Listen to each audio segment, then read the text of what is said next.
hawaasa biratti beekamtee argatuudhaaf kaleessa yaalii guddaa godhaa ture jechuudha. Kun egaa ana biratti osoo hin taanetti akkuma guutuu addunyaatti mee namni tokko yoo wal dorgomee nama wal dorgomeen mormitoota biraa waliin wal dorgomeeti namni kun moohatee arraan tana injifatee mootummaa isaa mirkaneeffataa jira jennee fudhachuu dandeenya.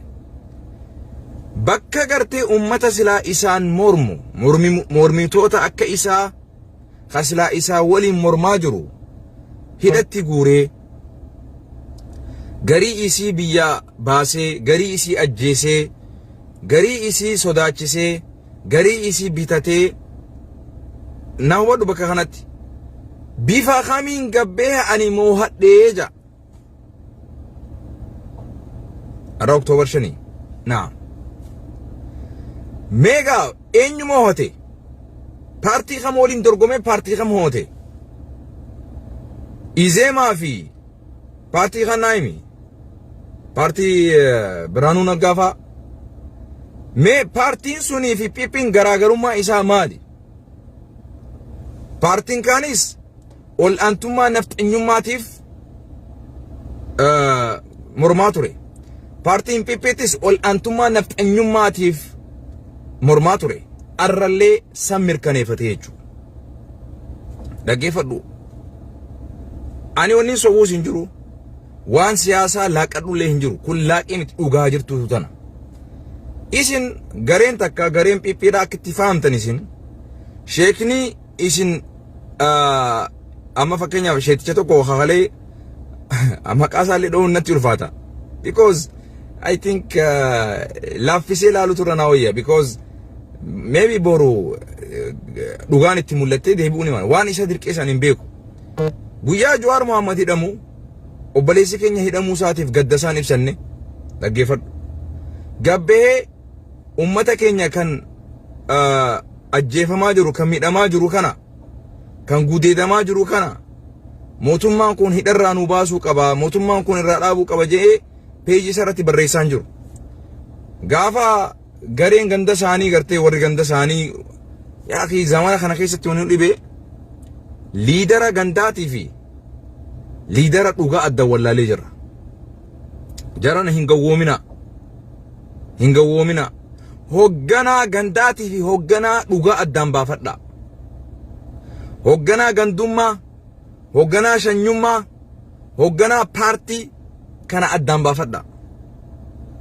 Hoogganaan nuti akka nama tokkotti kan fudhannus kan jala deemnus Rabbii fi Rasuul gaditti nama tokko Rabbii sodaatu. Dhugaadhaan dhugaa ummataa osoo gandaaf hin jan osoo garaaf hin jan osoo biyyaan nama adda hin qoodne dhugaa ummanni qabu dhugaa Rabbiin ummataaf murteessee dabarse kan dhugaa saniif dhaabbatu he is always my leader. Kan dantaa ofii osoo hin taanetti dantaa dhugaadha. Lalala dantaan tee dhugarra hin caaltu. Yoo dhugaan ati dhugaadhaaf dhaabbatte dantaan teetileen achi keessatti si dhumatti. Kan hubadhu. Dantaa tee dura dantaa dhugaadhaa dursi. Dhugaadhaaf bakka kenninaan Rabbiilleen bakka sii kenna. Dhugaadhaaf dhaabbannaan Rabbiilleen si waliin dhaabbata. Dhugaadhaaf dhaabbannaan dachii fi samiilleen osoo sitti roorriste wallahi Rabbi qofti si waliin jiraachuun siif gahaadha. Osoo arraan tana kaleessa Abiy muummicha ministeera biltsiginnaati. Dhaggeeffadhu muummicha ministeera Itoophiyaati miti kana hubadhu. Abiy kalee wanni inni mirkaneeffate muummicha ministeera biltsiginnaa ta'uuti malee muummicha ministeera nafxanyaa ta'uuti malee muummicha ministeera Itoophiyaa ta'uudhaa miti kan inni mirkaneeffate kana hubadhu gaa. Because paartii isaatiif dhaabbate malee sabaa sablammootaaf hin dhaabbanne. Ummata guutuu Itoophiyaatiif hin dhaabbanne kana hubadhu. Maaliif naan jee? Hooggantoota paartii biraa hidhaa, hooggantoota paartii biraa ajjeesaa, Hooggantoota paartii biraa sodaachisaa, hooggantoota paartii biraa biyya keessaa baqachiisaa. Bifa kamiin hoogganaa Itoophiyaa guutuu ta'uu danda'a? I question you, sumaan gaafadha. Atummaan deebisaa kana deebisi. Namni tokko kan Keeniyaadhaa dhageessanii jirtan, kan gartee quba sii kennees, kan quba siif hin kenniiniifis ati arraan tana Prime Ministeriidha kana ifitti beekii jeen. Maal jechuudha akka jechuun? Kan gartee siin filatiin kan siin mormees hidhaa keessaa baasii jechuudha gabaabatti.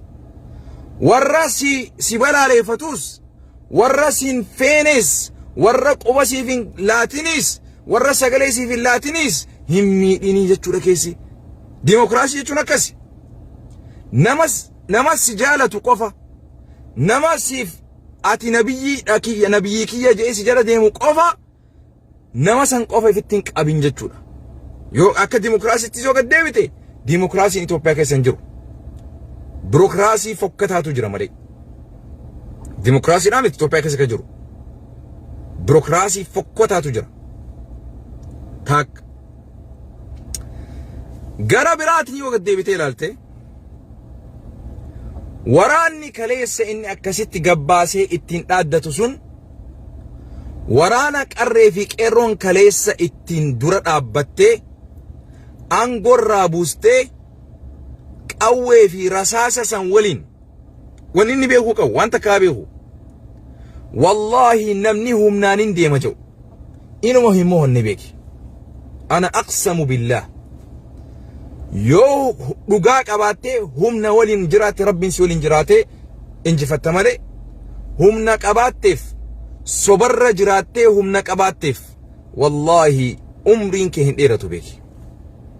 Ana aqulu lakum هذا صراحة يعني تنا dhugaan siima. Biyya takka namni humnaanin jiraachisa jee. Gadaafiin amata 40 humnaan qabeenyaan jiraachise. Garuu booddeen isa hallayyaa taate. Husni Mubaarak humnaan biyya amata 40 ol jiraachise. Booddeen isa hallayyaa taate. Ummanni arraan tana humnaan if jalatti hacuucee qabaa jirtu kun guyyaa qaawa hafuuratti baafatu harkate akkanatti usee taa'uun taa'u. Kanaafu Dr. Abiy arrallee borullee si gorsina. Filmaatni ati gaggeessitee sirnaan filatamteef hin jiru. Kan si filees, kan arraan tana filmaata kana gaggeesses atuma. Kan of filees atuma. Kan filmaataas gaggeessaa ture dhaaba biltsiginnaati. Dhaaba biltsiginnaati. Dhaabni biltsiginnaa ofii isaatii fasiliteet godhee, ofii isaatii akka fedhetti kaardii qopheessee mootummaa keete ka atirra jirtuutu qopheessaa ture. Mootummaan atirra jirtu kun biltsiginnaadha. Qaamni walaba ta'e, qaamni sirraayis walaba ta'e, mootummaa ati harkaa qabdu kanarraayis walaba ta'e kan qulqulluudhaan filmaata gaggeesse hin jiru. Akka ofii feetetti ajajjaa, akka ofii feetetti bakka feetetti filmaata naa buusa, waraqaa naa darbaa jettee warroota gartee bobbehee galu taaksii keessallee jiru makiinaa yaabbachuu hin dandeessan filmaata naa darbitan malee jechaadhaa ummata itti roorrisaa, ummata sodaachisaa dirqiidhaan waraqaa sagalee naaf darbaa jechaa turteen. Kana gabbaate akka waan nama maaraatoonii fiigee mo'atetti mo'adhe jechuun kuni fudhataman qabu, kuni beekamtii qabu. Haga feete fakkeeffattus, haga feete warra si fakkaatu waliin gabbaatee dhaaddattus dhugaan hin dhokottu. Dhugaan hin dhokottu. Yoomiyyuu dhugaatu injifata. Yoomiyyuu dhugaatu waa hunda dura dursa. Kanaafuu qaallichana gara dhugatti deebi. Gara dhugatti deebi. Mootummaan ni dhumata. Dhugaan immoo zalaalamsi waliin jiraatti. Dhugaan addunyattis nageessi baasti, akhirattis nageessi baasti. Namni karaa sobaan karaa tokkorra dabre booda gartee deebi'uun isa dhibdi. Kanaafuu mormitoota hidhatti guurtee namoota dhugaa sitti himu addunyaa tanarraa dhabamsiisaa, namoota soba kee dhaadheessuu fi soba keetiif sujuudu aangoo itti kennitee, qabeenya itti kennitee, dachii itti kennitee sobaa moohadhee jechuun moohachuu osoo hin taane moohatamuudha. Yoo dhugaadhaan kaleessa dhugaa qabaatte waraana dilasanii wanni ati gatte ani waraana inauguration mootummaan tokko gizeenii fi mootummaa Ameerikaa kana magizee laallu inauguration gizee isaan guyyaa sirnaan aangoo walirraa walitti dabarsan waraana isaanii takkaa baasanii akkanatti mul'isan hin beekan. Guyyaa waraana mul'isan guyyaa addaati.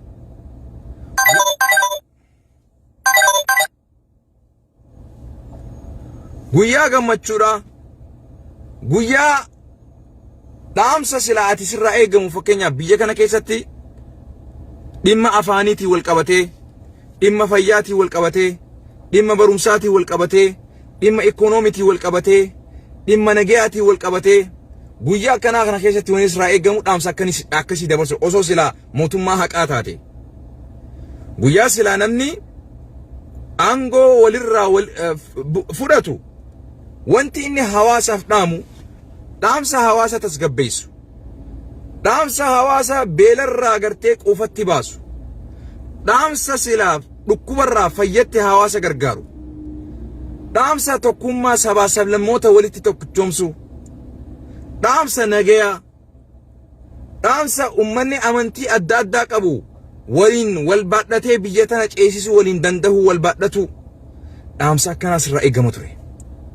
Ati immoo waraanuma saba biyya san keessaa dhalateen saba ofii, abbaa ofii, haadha ofii, obboleeyyan isaanii, ilmaan isaanii akka sodaachisan goote jechuudha. Akkamitti qabeenya silaa badhaate amma nama ilmoo ofii namni guddifatee ilmoo ofii baxraantee haadhaa fi abbaa sodaachistu jechuudha waraanni ati kalee galis dhalate. Eenyu waraanni ati sodaachistuun kun? Eenyu? Namticha nama gartee saba biyya ofii keessatti jiru ammatuu dadhabeetu Itoophiyaa san guutuu bulchaa rabbii sodaaddaati. Dhaggeeffadhu. Ati arraan tana amantii qofaan ummata addaan baasuu dhiisiti. Eega ati dhufte obboleeyyan lamaatuutu wal facaase, obboleeyyan lamaatu wal baqate, haadhaa fi abbaatu wal baqate, gosa dhiisiti, sabaa sablamoota dhiisiti, maatii tokkootu gara lamaa sadiitti addaan faca'ee akka diinatti sababaa keetiin addaan faca'ee du'a. Sabaa sablamoota walitti itichuu dhiisiti. Amantii Islaamaa fi Kiristaanaa fi waaqeffataa walitti fiduu dhiisiti. Maatii tokko obboleeyyan haadhaa fi abbaa tokkootu arraan tana sababaa keetitti wal nyaate. Sheeka imaama masgiidaatu sababaa keetitti jibbame arraan tana. Qeesii chachiitu arra sababaa keetitti jibbame arraan tana. Darasaatu arra sababaa keetitti jibbame arraan tana. Sheeka silaa namni itti dheeysitu arra namni irraa dheeysuu eegale duba sababaa si deeggaruu isaatiif. Sababaa arraan tan ati dachii kenniteef. Sababaa ati garatti waa guurteefiif. Haadhaa fi abbaa jaarsaa fi jaartiitu arraan tana sababaa keetitti wal dhabee duba. Adda facaaste takka. Wallaahi thumma wallah an dhaladhee guddadhe argee takkaa saba Oromoo akkanatti addaan face. Eega aangoo Abiyyi aangootti dhuferraas takkaa saba Oromoo saba biraadhis saba Oromoo takkaa akkanatti addaan face argeen beeku. Takka saba Oromoo dhiisiti, saba Oromoo bira dabri, obboleeyyan keenya, jagnoota keenya, hayyoota keenya, ilmaan obboleeyyan keenya kan ati irraa dhalatte qoftinu arraan tana parsantii meeqaatu si jaalate yoo jenne wallaahi rabbiitu beeka dhugaa isii. Hagam takka miidhaa ati jimma irratti fidde qoftin, hagam takka hayyoota jimmaa keessa jiran chaalenjiin ati fatanaan isaan keessa nayit hayyoota jimmaadha beektoota jimmaadha abbootii qabeenya jimmaadha hagam takka miidhama guddaa keessa akka ati nayit fatanaa meeqa keessa akka ati nayit ulamaa gurguddoo biyya jimmaa keessa jirtu ulamaa jimmaa miti Itoophiyaa miti Afrikaa guutuu bulchuu dandeessu hagam takka akka ati mokkarte hagam takka akka ati nufattante sababaa keetitti obbaliyyan keenya kan jimmaa kan jaalannu obbaliyyan keenya jimmaadha kan waliin amantii tokko qabnu kan oromummaa waliin qabnu kan biyya waliin qabnu kan lafa waliin qabnu hagam takka ka arraan tana waliin jiru sababaa keetitti masgida jimmaa keessa jiru adda facaaste masgida biltsiginnaatii fi masgida paarii biraa jaanii namni masgidatti wal qooduu eegale takkaa seenaa siyaasaa Itoophiyaa keessatti takkaa masgida Abiyyiitii fi masgida Jawaarii fi masgida Daawud Ibsaa jaamee takkaa masgidni adda wal qoodeen beeku takkaa seenaa keessatti takkaa seenaa akka Oromoo keessatti argameen beeku arraan tana Jimmaa fi Arsii addaan qoodde Arsii fi Harargee addaan qoodde Harargee mataa isii bakka 4-5 addaan qoodde Harargee keessa dabartee gosa Harargeedhaa bakka meeqatti addaan qoodde kan amantii isin dhibin kan nummaan afaan tokko dubbatu kanummaan laa ilaaha illallah jo islaamni muslimni sababaa keetitti arraan tana amantii keessaa wal baasutti seene musiibaan ati siin argamte balaan siin argame balaa laafaa sitti fakkaatte balaa laafaadhaa miti sorry sigalee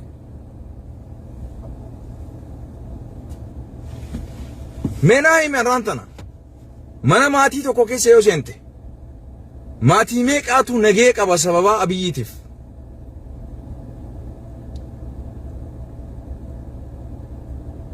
to be honest with you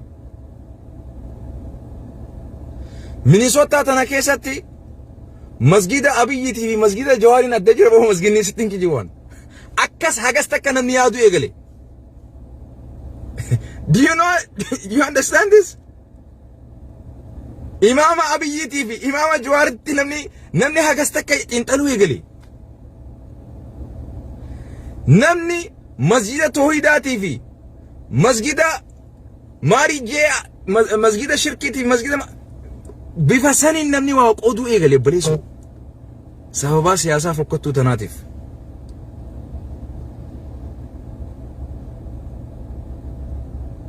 naa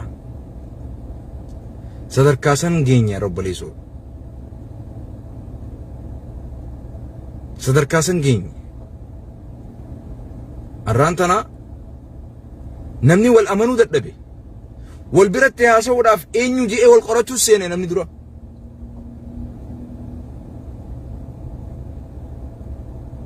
takkaa Oromoo akkanatti addaan facaate Rabbiin agarsiiseen beeku Rabbiin moo ni danda'atii walitti deebisa guyyuma tokko daqiiqa takka fudhatu Oromoon tun hundi walitti deebi'uudhaaf kanaafuu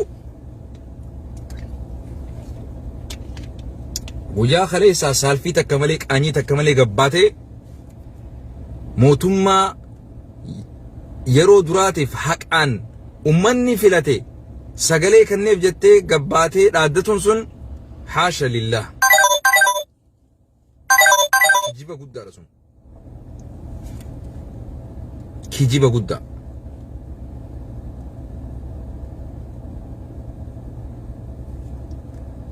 mee akkamitti mootummaa haqaa jaamtaa mormitoota hidhatti guurtee dubartii teenya gudeedaa eegaa ati dhufte masgida 40 ol tuutu imma diigame imma gubate imma waraqaa irraa fuudhan masgida 40 ol takka siifin lakkaa dhaggeeffadhu qeerroo hedduutu xiiqiidhaan waraana adda bilisummatti dabalame lama dubartii hedduutu gudeedame 3 imaamoota takkaa seenaa Itoophiyaa keessatti waa takka hin balleessin jaartii waliin ajjeestan. Imaamaatu nurraa ajjeefame asaasatti, Shaashamanneetti, Awwadaayitti, Baddeessatti. Masjida Najjaashi hatakkaa diinni tokkollee hin tuqeen beene sababaa keessanitti masjidni Najjaashi nurraa tuqame.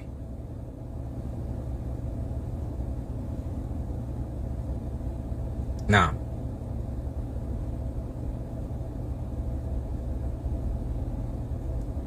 Dhugaa gisee dhageessan ni qofaataniimi akkanaa bar hoguunii fi قل أوحي إلي أنه استمع نفر من الجن فقالوا إنا سمعنا قرآنا عجبا وقو سورة جني قرتي ورى جنين كيسا جرتو ركراني برني إياني متي ني إياني سنجي ني مراتني سنجي إيي قاس كيسا للبي سنجي قوفا إي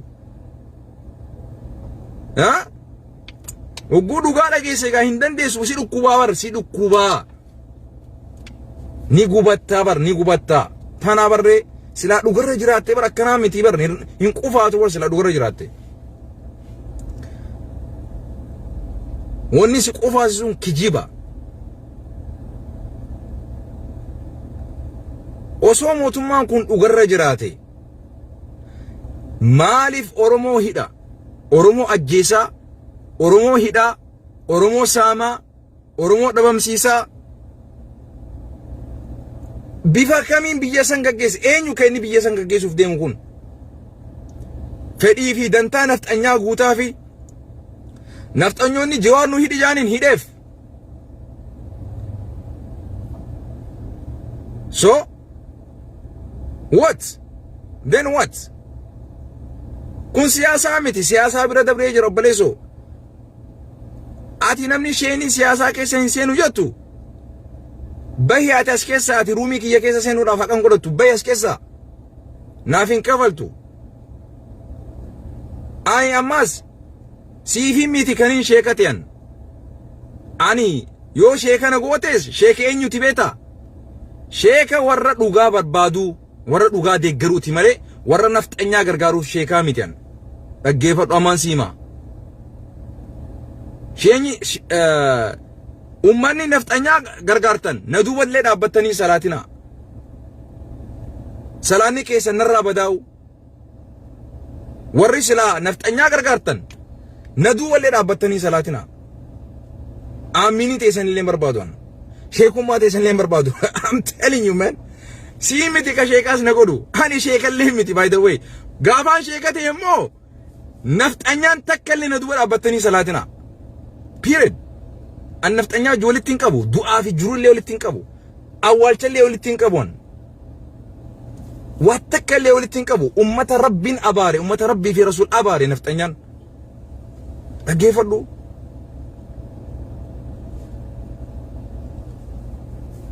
Ganaa misaa'ila afurii miti, ganaa 40,000 darbatuuf deemnaa sin jeeboo. Etabbatu dhaggeeffadhu. Yoo sheeka na gootes ani sheeka nafxanyaati miti, sheeka phiphiitii miti, sheeka phelxeeginnaatii miti. Rabbiin bar ربنا هب لنا من أزواجنا وذرياتنا قرة أعين وجعلنا للمتقين إماما. يا ربي ور ربي صداتو في إماما نقوله hoggana warra rabbii sodaatu nu godhiya. Yaa rabbi warra rabbii sodaatu hoggana nu godhi, nutillee warra rabbii sodaatu nu godhi. Osoo arra sheekallee na gootanii, osoo sheeka ta'e filannaan kiyya yaa rabbi warra rabbii sodaatu, warra dubartiin gudeedne, warra bilaashitti nama miine, warra dhiiga nama hin xuuxne, warra ana malee jedhu yaa rabbi warra saniif nan godhin. Maaliif maqaatutti si badaree? نعم وجعلنا للمتقين إماما جاء رب سبحانه وتعالى.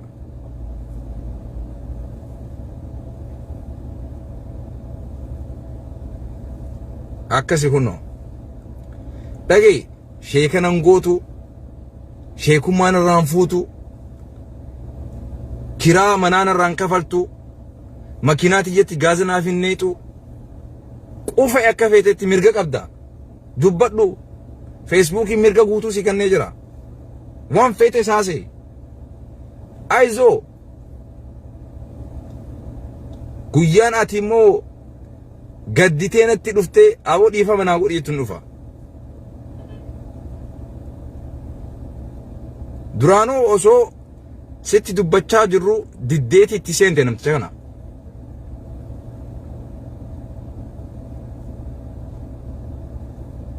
naam thank you my brothers kan na jaalatus kan na jibbus kan na faarsus kan na arrabsus hundi keessanuu galatooma ulfadha garuu immoo dhugaa jirtu walitti himuu danda'uu qabna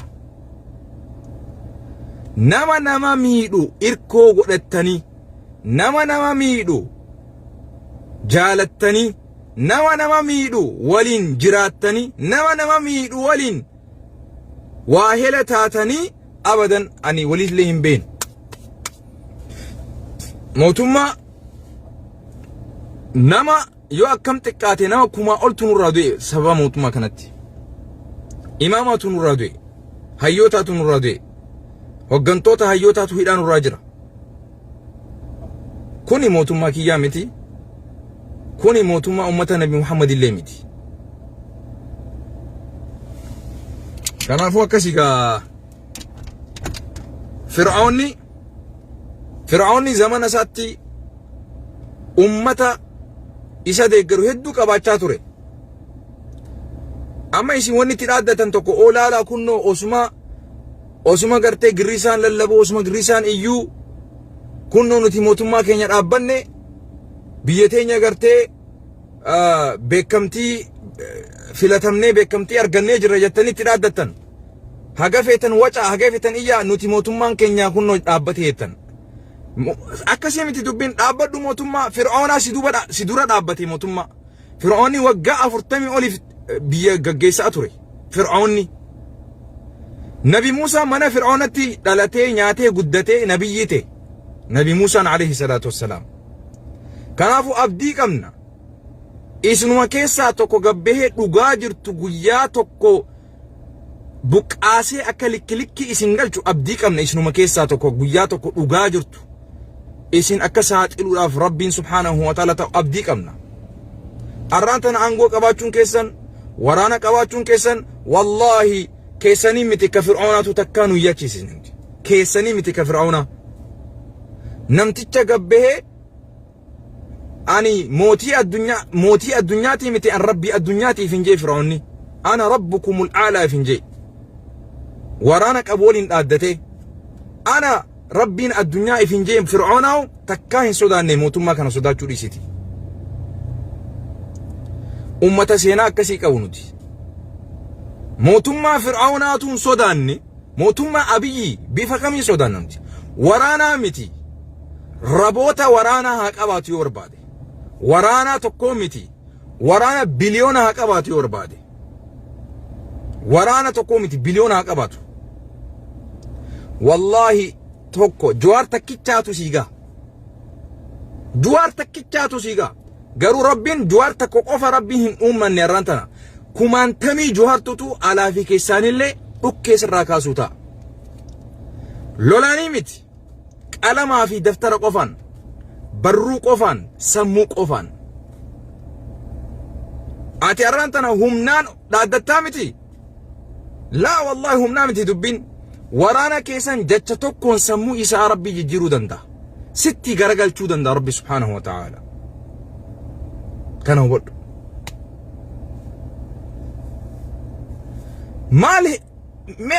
maalitti namni hinaafa namni waan akkamitti hinaafa mee rabbi sodaadhaati akkamitti mootummaa tokko kana gartee nama hidhaa jirutti akkamitti namni hinaafa nama gudeedaa jirutti akkamitti namni hinaafa wayin si gaafadha sammuun tee nageessi qabdeeti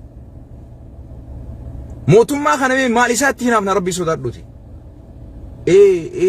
qaanyi mee namni akkamitti hinaaf mee bar namni tokko yoo yoo bilchinsa qabaate yoo beekumsa qabaate yoo qabeenya qabaate yoo waa qabaate itti hinaaftaa miti waan inni qabu naa himi mee maal qaba itti hinaaftame Abiyyi tarraan tana obboleeyyan keenya ajjeesuudha nama ajjeesuudha itti hinaafnaa nuti hayyootaa fi hoggantoota hidhatti guuruudha itti hinaafnaa nuti masjida rabbii gubuu fi barbadeessuu fi jiisuudha itti hinaafnaa nuti imaamotan keenya nurraa ajjeesuudha itti hinaafnaa nuti qeesota ajjeesuudha itti hinaafnaa nuti mee rabbii sodaadhuuti nama waa qabutti namni waa hinaafaa bar mee maal qabaateeti kan namni itti hinaafaaf akkana godhattanii ka jettan rabbii sodaadhaati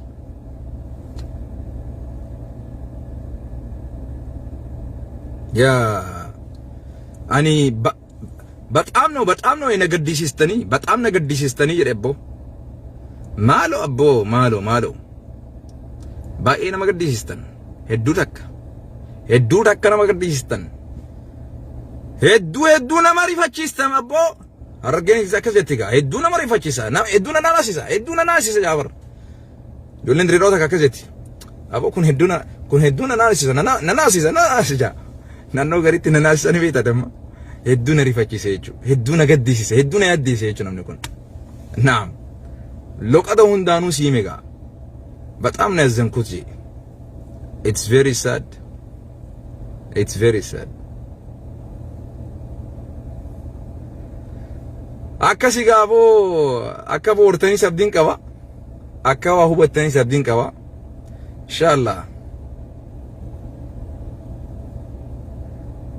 Misaa'illi keenya ittuma fufaa izoo qopheessaa jirra misaa'ila hundu qopheessaa jirra misaa'ila ay haganuma garaa si qubaami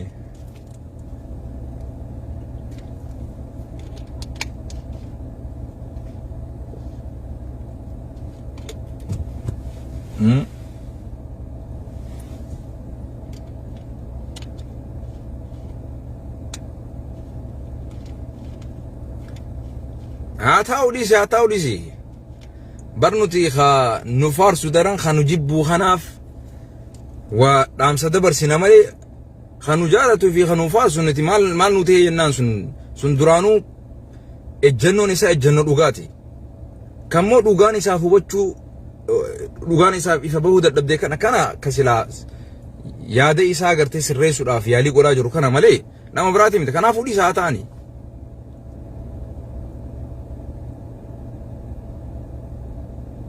akkasiga mee waan si gaafadha namni ammaati afaan guuttattee ani muslima jettu namni imaama muslimaa geessirraa ajjeefamooti mootummaan kun mootummaa haqaati jetta namni ati muslima ifin jettu mootummaa deemee imaama kee mana isatti deemee ajjeesee jaartii isaallee waliin ajjeesu kanaatu mootummaa haqaati jetta rabbi sodaadhu mee rabbiidhaan si qabee rabbii sodaadhuti بالله عليك مقا ربيتين سيغافر